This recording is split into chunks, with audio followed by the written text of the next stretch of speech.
From fighter pilot to four-star general, Charles Brown has led American troops around the world. Now the nation's first African-American Air Force Chief of Staff, leading in a different way with a personal message, what he's thinking about as a black man. I'm thinking about how full I am with emotion, not just for George Floyd, but the many African Americans that have suffered the same fate as George Floyd. And thinking about a history of racial issues and my own experiences that didn't always sing of liberty and equality. Of the 40-plus most senior commanders in the military, only 2 are black.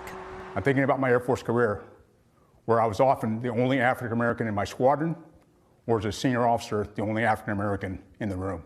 I'm thinking about wearing the same flight suit with the same wings on my chest as my peers, and they being questioned by another military member, "Are you a pilot?" I'm thinking about how these airmen view racism, whether they don't see it as a problem since it doesn't happen to them, or whether they're empathetic. And as a father of 2 black sons. I'm thinking about the frank and emotional conversations my wife and I have had with them just this past week as we discuss the situations that have led to the protests around our country. I can't fix centuries of racism in our country, nor can I fix decades of discrimination that may have impacted members of our Air Force.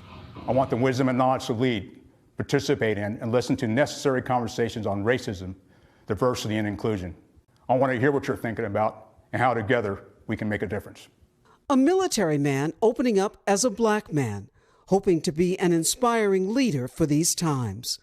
Rahima Ellis, NBC News. Hey, NBC News fans, thanks for checking out our YouTube channel. Subscribe by clicking on that button down here and click on any of the videos over here to watch the latest interviews, show highlights, and digital exclusives.